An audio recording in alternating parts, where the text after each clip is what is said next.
बच्चों, song of myself has been composed by very well known author Walt Whitman who belonged to America. वो America से belong करते थे। सबसे पहली और महत्वपूर्ण बात जो इनके बारे में है, कहां से बिलोंग करते थे बच्चों? अमेरिका से बिलोंग करते थे। ठीक है, तो ये बात बहुत ही ऑब्जेक्टिव के लिए इंपॉर्टेंट होगी। उनका जन्म जो है 1819 में हुआ, 1819 ईस्वी में। मैंने यहां पर लिखा हुआ भी है, यानी वॉल्ट विटमैन साहब का जो जन्म हुआ था 1819 ईस्वी में हुआ था और उनकी मृत्यु हुई थी 1892 ईस्वी में, 1892 में। 1819 में जन्म हुआ और 1892 में उनकी मृत्यु हुई। ठीक है, उनको पीपल्स पोएट भी कहा जाता है, यानी इनको जन कवि कहा जाता है। जन कवि मतलब क्या? जो लोगों के लिए लिखते हैं या लोगों के कवि, इनको पीपल्स पोएट के नाम से भी जाना जाता है। ये बहुत ही इंपॉर्टेंट बात होगी। जो भी तथ्य हम आपके सामने रख रहे हैं वो काफी महत्वपूर्ण है और जानना आवश्यक है। तो अभी तक जो मैंने आपको बताया कि हम लोग जो कविता पढ़ रहे हैं उस कविता का नाम है song of myself, which has been composed by Walt Whitman, जो कि एक अमेरिकन पोएट है। यानी वॉल्ट विटमैन साहब जो है ही बिलोंग टू, कहां से? अमेरिका। वो अमेरिका से बिलोंग करते थे। उनका जन्म हुआ था 1819 ईस्वी में, 1819 में, और उनकी मृत्यु हुई थी 1892 में, 1892 में उनकी मृत्यु हुई थी। और इनके बारे में जो मैंने आगे बातें बताई आपको कि ये जो है पीपल्स पोएट के तौर पर जाने जाते हैं। लोग इनको पीपल्स पोएट कहते हैं, जन कवि कहते हैं। लोग इनको जन कवि कहते हैं, पीपल्स पोएट कहते हैं। और बातें जानने का प्रयास करते हैं इनके बारे में, जैसे कि इंडिविजुअलिस्टिक पोएट थे। ये इंडिविजुअलिस्टिक पोएट थे काफी। इंडिविजुअलिस्टिक पोएट मतलब क्या? जो कि अपने ही थॉट को ज्यादा इंपॉर्टेंस देते हैं, अपनी ही बातों को ज्यादा महत्व देते हैं। वैसे ही पोएट को हम लोग इंडिविजुअलिस्टिक पोएट कहते हैं। उन्होंने अपने करियर की शुरुआत करी थी एज ए कारपेंटर, एक बढ़ई के तौर पर, एक कारपेंटर के तौर पर उन्होंने अपने करियर की शुरुआत की थी। और बिफोर हिज 12th बर्थडे, ये भी काफी इंपॉर्टेंट बात कि 12 साल की कम उम्र से ही उन्होंने काम करना शुरू कर दिया था एज ए कारपेंटर। एक बढ़ई के तौर पर उन्होंने जो है काम करना शुरू कर दिया था as a carpenter. He also worked as a printer, उन्होंने एक प्रिंटर के तौर पर भी काम किया। उसके अलावा देखें तो एक टीचर रहे, एडिटर रहे। एडिटर मतलब होता है संपादक, वो एक एडिटर भी रहे। And volunteer nurse during the civil war, और सिविल वॉर के दौरान एक वॉलंटियर नर्स के तौर पर भी काम किया। लीव्स ऑफ ग्रास इनकी बहुत ही चर्चित जो है रचना है, वेरी फेमस इनका वर्क है। इसको आप जरूर ध्यान में रखिएगा। यदि एग्जाम में आता है कि हु इज द ऑथर या हु हैज कंपोज्ड या फिर who has written the leaves of grass, तो आपका आंसर होगा किसने लिखा लीव्स ऑफ ग्रास को? वॉल्ट विटमैन साहब ने। वॉल्ट विटमैन इसके ऑथर हैं, लीव्स ऑफ ग्रास के ऑथर हैं। अब आइए कविता की लाइनों को एक एक करके बारीकी से समझने का प्रयास करते हैं। ठीक है, तो पहला लाइन जो है आई सेलिब्रेट माई सेल्फ, इस कविता की शुरुआत होती है इस लाइन से कि I celebrate my self, I celebrate my self and Singh my self. देखिए, सेलिब्रेट का मतलब होता है उत्सव मनाना, खुशी मनाना। वो क्या कहते हैं कि मैं खुद की खुशी मनाता हूं, मतलब मुझे किसी और को की जरूरत नहीं है अपनी खुशी में शामिल करने के लिए। मैं खुद से ही खुश हूं, खुद में ही खुश हूं, खुद में ही मगन हूं, है ना। एंड सिंग माई सेल्फ, और मैं खुद ही गाता हूं, मतलब मैं खुद ही गाता हूं, खुद ही नाचता हूं, खुद ही मस्ती में रहता हूं। और स्वाभाविक है, मैंने आपको शुरू में ही बताया कि यह एक इंडिविजुअलिस्टिक पोएट है, इसी कारण से यह कविता भी आपको इंडिविजुअलिस्टिक लगेगी। अर्थात उन्होंने अपने ही बारे में इस कविता में बताया है, उनकी सिचुएशन क्या है, वो क्या सोचते हैं। ठीक है, आगे बढ़े तो कहते हैं कि and what I assume you shell assume. Assume का मतलब होता है मानना, ASSUME, एज्यूम का मतलब मानना। वो कहते हैं और मैं जो मानता हूं वो तुम्हें भी मानना पड़ेगा, है ना। कहते हैं कि what I assume you shall assume, मतलब मैं जो मानता हूं तुम्हें भी मानना होगा, है ना। For every atom belonging to me as good belongs to you, वो कहते हैं कि मेरे शरीर का एक एक कण जो है, एक एक कतरा जो है, वही है जो तुम्हारे शरीर में है। मतलब देखिए, वास्तव में इस कविता में वो कहना चाहते हैं कि वो जिस कंट्री से बिलोंग करते हैं, अमेरिका से, वहां के लोग सारे उसके जैसे ही हैं। मतलब वो एक तरह से ब्रदरहुड की जो है भावना को लोगों में बढ़ाना चाहते। वो कहते हैं कि कोई काला गोरा जाति पाति धर्म कुछ नहीं, बस सब इंसान हैं और सब एक ही मिट्टी के बने हैं, सब एक ही हवा को सांस लेते हैं और सब एक ही पानी पीते हैं, सब एक ही तरह का भोजन खाते हैं। मतलब वो एक तरह से भाईचारे की भावना को बढ़ावा देना चाहते हैं अपनी इस कविता के माध्यम से। स्पष्ट है बच्चों, समझ पा रहे हैं मेरी बातों को? आगे बढ़े तो वो क्या कहते हैं, I loaf and invite my soul. Loaf मतलब होता है घूमना, LOAFE, लोफ मतलब भटकना, घूमना, वांडर समझते हैं ना, WANDER। तो वो कहते हैं I loaf and invite my soul, मैं भटकता हूं, मैं इधर से उधर जाता हूं और इनवाइट करता हूं, आमंत्रित करता हूं अपने सॉल को, अपनी आत्मा को। I lean and loaf at my ease observing a spear of summer grass। और वो कहते हैं कि मैं ही कहीं भी लेट जाता हूं और ऑब्जर्व करता हूं नेचर के ब्यूटी को, प्रकृति की सुंदरता को। वो कहते हैं कि जब मैं घास को देखता हूं तो घास का जो ऊपरी हिस्सा होता है वो सूल जैसा होता है, वो भाले जैसा होता है। स्पीक मतलब होता है भाला, ठीक है, सूल भाला, ठीक है। वो कहते हैं कि ग्रास यानी घास के इस पाइप को मैं ऑब्जर्व करता हूं, बहुत ही बारीकी से, बहुत ही करीब से देखता हूं। My tongue, every atom of my blood form from this soil, this air। और वो कहते हैं कि मेरा जो शरीर है उसी मिट्टी से बना है, उसी हवा से बना है जिस मिट्टी और हवा से तुम्हारा शरीर बना है। वो सारे अमेरिकन्स को एड्रेस कर रहे हैं, जितने भी अमेरिकन्स हैं वो अपने कंट्री के लोगों को कह रहे हैं, देखो मैं जिस खून, मैं जिस मिट्टी, मैं जिस हवा से बना हूं, तुम भी उसी खून मिट्टी और हवा से बने हो, तुम में और मुझ में कोई फर्क नहीं है। इसीलिए छोड़ो इन बातों को, जाति पाति धर्म इन सब बातों को छोड़ो, क्योंकि इन सब में कुछ नहीं रखा है। ये हमारी प्रगति के रास्ते में बाधक हैं। मतलब वे हमें आगे नहीं बढ़ने देंगे यदि हम जाति पाति करके रह जाएंगे। अब समझिए ना सीधा, जैसे कि मान लीजिए हम राजनीति की बात कर लें, नेता लोग अपने फायदे के लिए जाति धर्म की बात कर जाते हैं, उससे हमारा क्या फायदा होता है? उससे हमारा कुछ फायदा नहीं, वे अपने फायदे के लिए हमें लड़ा कर चले जाते हैं। तो यानी एक तरह से कह सकते हैं कि जाति और धर्म ये आधारित जो भेदभाव होते हैं ये कहीं ना कहीं हमारे लिए नुकसानदायक ही है और बिल्कुल खतरा है मानव जाति के लिए।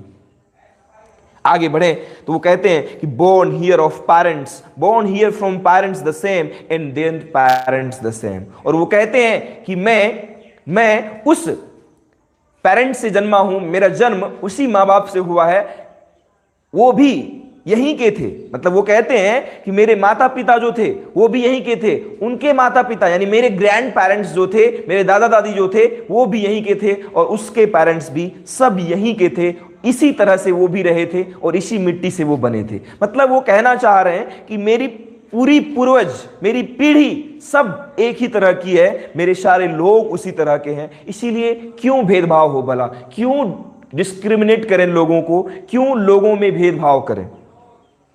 आगे कहते हैं I know 37 years old in perfect health begin। आपको याद होगा जब हम कविता पढ़ा रहे थे तो इस कविता से हमें पता चलता है कि कवि की उम्र इस कविता को लिखते वक्त कितनी हो रही है, 37 years हो रही है। नहीं, वो कहते हैं कि मेरी अब उम्र जो है 37 साल हो चुकी है और मेरा हेल्थ बिल्कुल एकदम, मेरा स्वास्थ्य जो है बहुत ही अच्छा है और मैं उम्मीद करता हूं कि मेरा स्वास्थ्य इसी तरह बरकरार रहे। और मैं आगे क्या कहते हैं देखिए यहां पर, वो कहते हैं कि क्रीड्स एंड स्कूल्स इन एबेंस। एबेंस मतलब होता है हिंड्रेंस, रोक, रुकावट, ठीक है।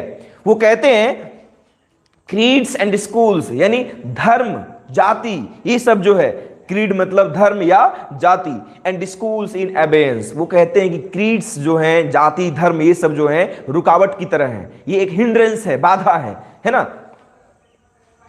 Retiring back a while sufficed at what they are but never forgotten। वो कहते हैं कि मैं कोशिश करता हूं इन चीजों को भूलकर मैं आगे बढ़ जाऊं, लेकिन नहीं भूल पाता हूं, क्योंकि मैं जिस जगह जाता हूं, मैं जहां जाता हूं सब जगह यही पाता हूं, यही जाति पाति, यही धर्म भेदभाव मैं पाता हूं, इसीलिए मैं इन चीजों को भूल नहीं पाता हूं। वो एक मैसेज देना चाह रहे हैं हमें। वो कह रहे हैं कि यदि हमें एक पूरी मानव जाति को आगे बढ़ाना है तो हमें धर्म जाति इन चीजों से ऊपर बढ़कर सोचना होगा, हमें पूरी मानव जाति के लिए सोचना होगा, तभी जाकर हम एक बड़े स्तर पर, बड़े पैमाने पर यानी मानव जाति तरक्की कर पाएगी, मानव जाति आगे बढ़ पाएगी। आगे देखें तो वो कहते हैं कि आई हार्बर फॉर गुड और बैड, वो कहते हैं कि चाहे अच्छा हो या बुरा, मैं हर किसी चीज के लिए रुकता हूं, मैं हर किसी चीज के बारे में सोचता हूं, है ना। I permit to speak at every hazard, hazard means danger होता है, HAZARD, मैंने भी यहां पर भी ये वर्ड लिखा हुआ था। आई हार्बर फॉर गुड और bad, I permit to speak at every hazard, वो कहते हैं कि हर मौके पर, हर अवसर पर मैं कुछ ना कुछ बोलता हूं और मैं सबको मौका देता हूं, मैं अच्छा बुरा जो कुछ भी हो सब कुछ को एक्सेप्ट करता हूं और हर मौके पर मैं बोलता हूं, मैं अपनी राय रखता हूं।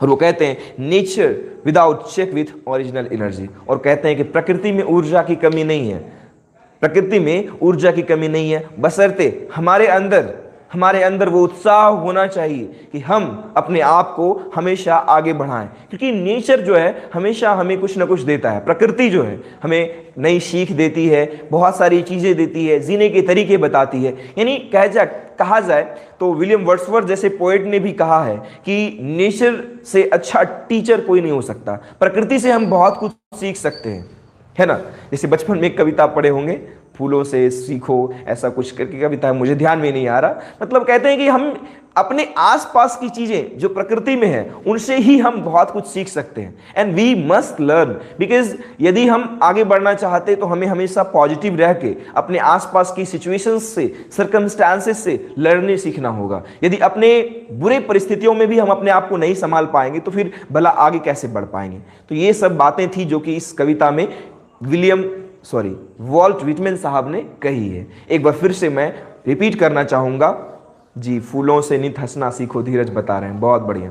चलिए, तो ऐसे बहुत सारी चीजें हैं। सूर्य से हम बहुत कुछ सीख सकते हैं। सूर्य किस तरह से पंक्चुअल कह सकते हैं, पंक्चुअलिटी का कितना बड़ा जो है सिंबल है वो, है ना। हर सुबह जो है उसी वक्त में, चाहे धूप हो, कोहरा हो, कुहासा हो, कुछ भी हो, वो हमारे सामने होता है, हर सुबह हाजिर होता है।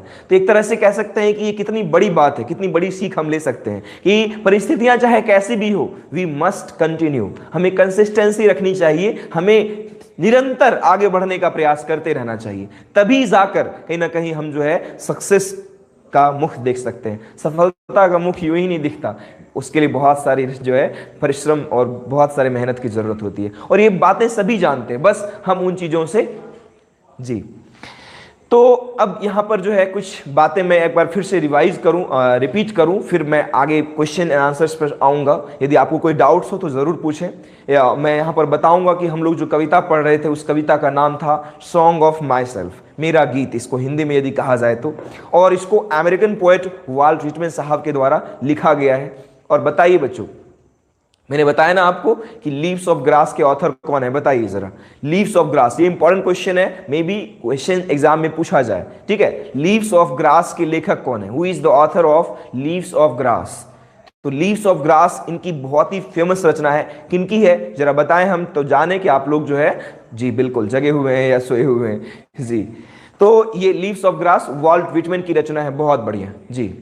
वॉल्ट व्हिटमैन जो है, वॉल्ट व्हिटमैन साहब ने ही लीव्स ऑफ ग्रास को कंपोज किया हुआ है। और इस कविता में वो बताते हैं कि किस तरह से हम सभी इंसान जो है, हम सभी मानव एक ही मिट्टी, एक ही खून, एक ही हवा के बने हुए हैं, ठीक है जी। और वो इस तरह से बताना चाह रहे हैं कि इस कविता में कि हम सबों को एक ऐसे भावनाओं से आगे बढ़ना चाहिए कि हम सभी एक दूसरे का समर्थन करें, सपोर्ट करें, धर्म जाति इन चीज़ों से ऊपर बढ़कर सोचें, तभी जाकर हम कुछ कर सकते हैं। इनके अलावा यहाँ पर जो है कवि ने यह भी कहा है कि चाहे परिस्थितियाँ कैसी भी हो, यदि हम प्रकृति से या फिर अपने परिस्थिति से लड़ना सीख जाएं तो हम अवश्य ही आगे बढ़ेंगे और हमें कोई इस चीज से नहीं रोक सकता है, ठीक है जी बिल्कुल।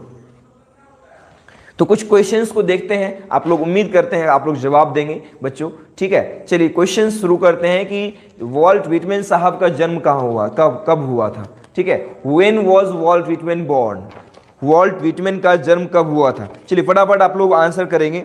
Vault Whitman was born in which year Walt Whitman was born, Walt Whitman का जन्म किस साल हुआ था, वॉल्ट व्हिटमैन का जन्म किस साल हुआ था। वॉल्ट व्हिटमैन वाज बोर्न 1819, बहुत बढ़िया, 1819, जी बिल्कुल, 1819 में इनका जन्म हुआ था वॉल्ट व्हिटमैन साहब का, जी बिल्कुल। डेथ भी बता दीजिए एक बार, when was Walt Whitman died, Walt Whitman का डेथ कब हुआ था, वॉल्ट व्हिटमैन की मृत्यु कब हुई थी, वॉल्ट व्हिटमैन की मृत्यु कब हुई थी, when was Walt Whitman died? 1892, बिल्कुल। मैंने ये 2-3 बार इस चीजों को रिपीट किया कि आप जरूर ध्यान रखें किसी भी पोएट के जन्म और मृत्यु को, जी बिल्कुल, कंफ्यूज मत करिएगा क्योंकि इससे ऑब्जेक्टिव्स पूछे जा सकते हैं। और ये जी बिल्कुल 1892 में इनकी डेथ हो गई थी। आगे बढ़े तो क्वेश्चन है, who has composed the poem song of myself? Song of myself poem के कंपोजर कौन है, राइटर कौन है? Who has written or who has composed the poem Song of Myself? Song of Myself poem जो है किसके द्वारा compose किया गया है? Who has composed the poem Song of Myself? जी बिल्कुल, वॉल्ट व्हिटमैन। वॉल्ट व्हिटमैन हमारा आंसर हो जाएगा, 93 नहीं होगा, 92 होगा, ठीक है जी, वॉल्ट व्हिटमैन इसके ऑथर हैं। आगे बढ़े तो अगला क्वेश्चन है कि Whitman was dash poet, an American, an Indian, A British और नन ऑफ दीज? वो कहां के पोएट थे? अमेरिकन थे, इंडियन थे, ब्रिटिश थे, बताइए जरा। बिल्कुल an American, he was an American poet, sorry, हाँ, he was an American poet, वो अमेरिका से बिलोंग करते थे। वॉल्ट व्हिटमैन जो है कहां से बिलोंग करते थे? अमेरिका से बिलोंग करते थे, बिल्कुल। आगे बढ़े, अगला क्वेश्चन है कि सॉन्ग ऑफ माई सेल्फ क्या है? यह एक एपिक है, लिरिक है, सोनेट है या स्टोरी है? ये क्या है बताइए जरा। स्टोरी, सोनेट तो नहीं होगा क्योंकि सोनेट में 14 लाइंस होता है बच्चों, और इसमें देखिए 13 लाइंस है, 13 लाइंस है, इट इज 13 लाइंस, और ये एक सोनेट नहीं हो सकता, ठीक है ना। ये एक सोनेट नहीं है, एपिक भी नहीं है, एपिक बड़ी बड़ी कविताओं को कहा जाता है, ये एपिक भी नहीं है और ना ही सोनेट है, और स्टोरी तो बिल्कुल नहीं है, तो क्या हो जाएगा? लिरिक हो जाएगा। बहुत बढ़िया, लिरिक, लिरिक पढ़ा जाएगा उसको। लिरिक मतलब होता है गीति काव्य, यानी कोई छोटे से सॉन्ग को लिरिक कहा जाता है, जी। आगे बढ़े तो अगला क्वेश्चन है कि according to song of myself the speaker is a great lover of, वो किसका एक ग्रेट लवर है, किसका एक बहुत बड़ा प्रेमी है? आर्ट्स का यानी कला का, साइंस यानी विज्ञान का, कॉमर्स यानी वाणिज्य का, या नेचर का? वो किसका प्रेमी है बताइएगा जरा। He is a great lover of what? किस चीज के वो ग्रेट लवर हैं? साइंस, आर्ट्स, कॉमर्स और नेचर? क्या हो जाएगा बच्चों? बिल्कुल जी, he is a great lover of nature. I mean to say that Walt Whitman about which we are studying, वो एक बहुत ही बड़े नेचर लवर थे। That's why he tells us, वो हमें बताते हैं कि हाउ ही लीन्स डाउन, वो कहीं लेट जाते हैं, and observe the speak of grass, spear of grass, नहीं, वो जो है घास के सूल को ऑब्जर्व करते हैं, नेचर के एक एक चीजों को गहराई से ऑब्जर्व करते हैं। इसका मतलब उन्हें प्रकृति से बहुत ज्यादा प्रेम है। आगे बढ़े तो अगला क्वेश्चन है कि how many times the word you has been used in the poem song of myself? Song of myself poem में कितनी बारी जो है यू टर्म का प्रयोग किया गया है, यू का यूज किया गया है, यू को कितनी बार कहा गया है? जरा देखा जाए तो इस कविता में जो है यहां पर जो है यू बहुत बार तो नहीं आया, कम से कम यहां पर जो है 2 बार यू का प्रयोग किया गया है, बिल्कुल 2 टाइम्स, बिल्कुल 2 टाइम्स जो है इन्होंने प्रयोग किया है जी, बिल्कुल यू का प्रयोग इन्होंने 2 टाइम्स किया है जी। He has used you word 2 times, 2 बार उन्होंने प्रयोग किया है। आगे बढ़े तो कह रहा है कि आगे the word schools stands for, school का मतलब यहां पर क्या है? एकेडमी, कोई विद्यालय, या टीचिंग इंस्टीट्यूट, कोई संस्थान, या लव, या फिर system of thought? I think क्या होना चाहिए आप बताइए जरा, क्या होना चाहिए यहां पर? ये स्कूल का मतलब यहां पर क्या है? स्कूल एक सोच को भी कहा जाता है, स्कूल जो है एक सोच को कहा जाता है, और सोच मीन्स सिस्टम ऑफ थॉट जी। School refers to a system of thoughts, a system of thought, बिल्कुल। और अगला क्वेश्चन है कि what does the Whitman hope to do? व्हिटमैन क्या होप करते हैं, क्या करने का होप करते हैं? What does Whitman hope to do? Option में है कंटिन्यू वर्क टिल डेथ, मृत्यु तक कार्य करना निरंतर, स्टॉप वर्क काम को रोक देना, लर्न न्यू वर्क नए काम को सीखना, या नन ऑफ दीज। क्या हो जाएगा? What does the poet want? कवि क्या चाहते हैं? अपने काम को रोक देना, या मृत्यु तक उस काम को जारी रखना, या नए काम को सीखना, या कुछ भी नहीं? क्या हो जाएगा? सो we went through the poem and we studied that he wants to continue his work till death, although he is 37 now, क्योंकि वो 37 साल के हैं जब ये कविता लिख रहे हैं, लेकिन वो कहते हैं कि मैं इस काम को मृत्यु पर्यंत यानी मृत्यु तक जारी रखना चाहता हूं जी। The poet has overcome his, कवि ने किस चीज पर काबू पा लिया है? फेथ पर, अंडरस्टैंडिंग पर, ग्रीड पर, या पैशन पर? क्या हो जाएगा? कवि ने किस चीज पर काबू पा लिया है? कवि ने किस चीज पर काबू पा लिया है? ग्रीड, बिल्कुल।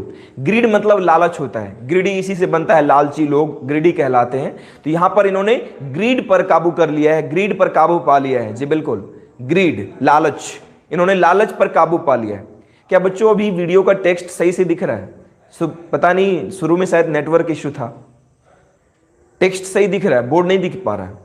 प्रयास करेंगे अगले दिन से कि हम और भी ज़्यादा बेहतर कर पाए। पता नहीं आज क्या समस्या आ गई थी। बोर्ड दिख रहा है सही से क्या?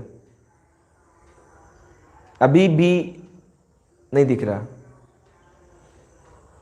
पता नहीं। और मेरा फिगर साफ आ रहा है, शायद नेटवर्क इश्यू हो, पता नहीं क्यों ऐसा हो रहा है। मेरा फिगर दिख रहा है, हम दिख रहे हैं जी, हम भी नहीं दिख रहे।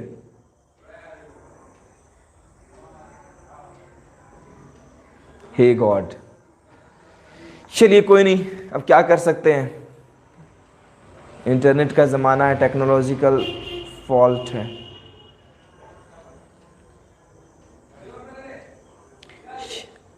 आप थोड़ा थोड़ा दिख रहे हैं, अच्छा नेटवर्क इशू है, स्वाभाविक है नेटवर्क इशू।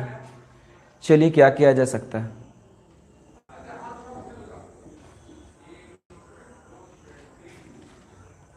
चलिए कोई नहीं, सेशन को पूरा कर लेते हैं, क्वेश्चन आंसर पूरा कर लेते हैं। सुन रहे हैं ना, मेरी आवाज़ें सुनाई दे रही है ना? चलिए कोई नहीं, क्या किया जा सकता है बस जी। अगला क्वेश्चन है, every atom of blood is dash in all human beings, यानी जो खून का हर एक कतरा है वो क्या है? सेम है, डिफरेंट है, इक्वल है, वेरियस है? द सेम हो जाएगा जी। Every atom of blood is the same in all human beings, यानी सभी मानव में, सारे मनुष्य में जो है जी एक ही खून का कतरा है, एक ही जैसा है ना, सेम। आगे बढ़े तो leaves of grass is known for its free rhythms. एक और बात बच्चों में बताना भूल गया कि Walt Whitman is known as the father of free verse, free verse के फादर के तौर पर भी जाने जाते हैं। उनकी कविता जो है फ्री वर्स में लिखी होती है। फ्री वर्स बोले तो उसमें कोई राइमिंग नहीं होती है, रिदम नहीं होता है, बस उसको लिख दिया जाता है एक कहानी की तरह, ठीक है। ऐसे ही पोएम्स को जो है फ्री वर्स पोएम कहा जाता है, और फ्री वर्स के फादर भी कहे जाते हैं वॉल्ट व्हिटमैन, जरूर ध्यान में रखिएगा।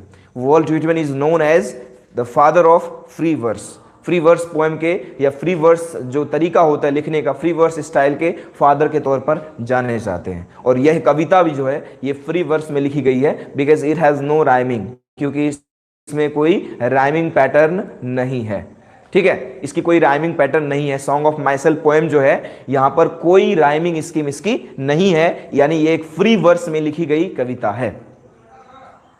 आगे बढ़े तो the poet enjoys himself and sings for, वो एंजॉय करते हैं और सिंग करते हैं, गाते हैं, किसके लिए?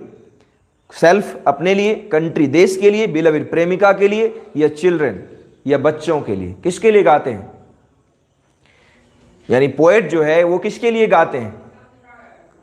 The poet sings for self. बहुत बढ़िया, क्योंकि वो कहते हैं पहले लाइन में आप देख सकते हैं, I celebrate my self and Singh my self, है ना, ये इसका सिग्नेचर लाइन है, पहला लाइन है। वो कहते हैं I celebrate my self and Singh my self, मतलब वो अपने लिए सब कुछ करते हैं, गाते हैं, सेलिब्रेट भी करते हैं वो अपने लिए, बिल्कुल जी, सेल्फ हमारा आंसर हो जाएगा। चलिए आगे बढ़ते हैं। तो व्हाट डज पोएट डिस्कार्ड, कवि किस चीज का त्याग करते हैं? What does the poet discard, कवि किस चीज का त्याग करते हैं? ह्यूमैनिटी, मानवता का, काइंडनेस, दयालुता का, नेचर्स ब्यूटी, नेचर्स ब्यूटी मतलब प्राकृतिक सुंदरता का, या स्टेटमेंट या कोई कथन का? तो क्या हो जाएगा? स्टेटमेंट हो जाएगा, स्वाभाविक है। कथन का त्याग करते हैं, वो कुछ बोलते नहीं, अच्छा बुरा सिचुएशन जो भी होता है उससे समझदारी से, है ना, विद ड्यू अंडरस्टैंडिंग वो उसको रिजॉल्व करते हैं, उसको सॉल्व करते हैं, उससे जो है लड़ते हैं अपनी परिस्थितियों से। बुरी परिस्थितियां भी होती है फिर भी वो उससे लड़ते हैं, है ना जी। आगे बढ़ा जाए तो what does the poet observe in summer, वो समर में क्या ऑब्जर्व करते हैं? What does the poet observe in summer, poet जो है समर में क्या ऑब्जर्व करते हैं? ठीक है, पोएट समर में क्या ऑब्जर्व करते हैं?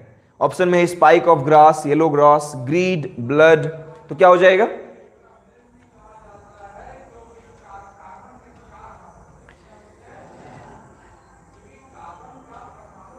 जी ये हो जाएगा हमारा स्पाइक ऑफ ग्रास। जी good morning, good morning Prashant ji. जी Nishu, spike of grass, Muskan बता रही है स्पाइक ऑफ ग्रास होगा, बहुत बढ़िया जी। स्पाइक ऑफ ग्रास वो ऑब्जर्व करते हैं इन समर, गर्मियों में। What does the poet observe in summer हो गया हमारा, ठीक है ना, स्पाइक ऑफ ग्रास आंसर हो जाएगा। Who is the speaker in the poem, इस कविता के स्पीकर कौन है? स्वाभाविक है, पोएट खुद है इस कविता के स्पीकर। स्पीकर मतलब जो हमें पोएम नैरेट कर रहे होते हैं उन्हें हम स्पीकर कहते हैं। तो इसके नैरेटर कौन है? तो वॉल्ट व्हिटमैन या द पोएट हिमसेल्फ, ठीक है। The poet himself is the narrator of the poem song of my self, यानी कवि खुद जो है इस कविता के क्या है? नैरेटर है जी, बिल्कुल, द पोएट हिमसेल्फ।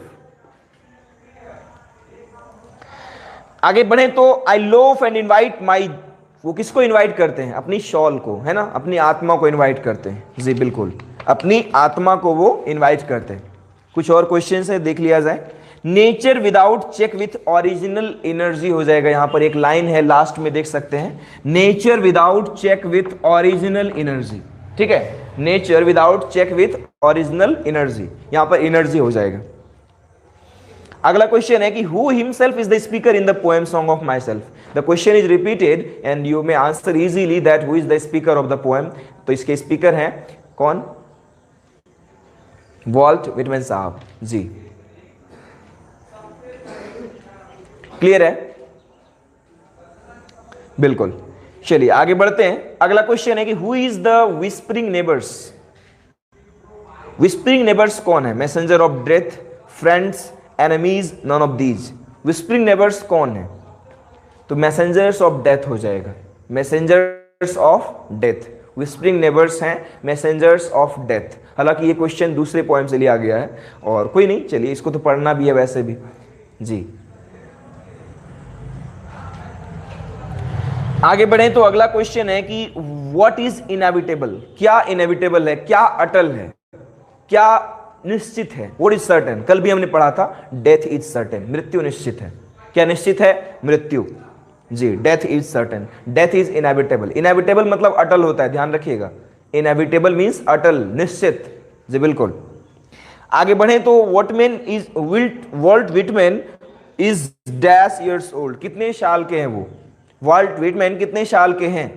आंसर क्या हो जाएगा? 37 ईयर्स हो जाएगा ना जी। और अगला क्वेश्चन है कि hoping to cease not till death is a line from, यह लाइन किससे ली गई है? तो यह ली गई है सॉन्ग ऑफ माई सेल्फ से। Hoping to cease not till death, नहीं, मौत तक मैं नहीं रुकूं, मृत्यु तक मैं नहीं रुकूं, ये किस लाइन जी, बिल्कुल, ये किस कविता से लाइन ली गई है? तो ये सॉन्ग ऑफ माई सेल्फ से ली गई है। Who is known as people's poet, people's poet के तौर पर कौन जाने जाते हैं? Who is known as people's poet, people's poet के तौर पर कौन जाने जाते हैं?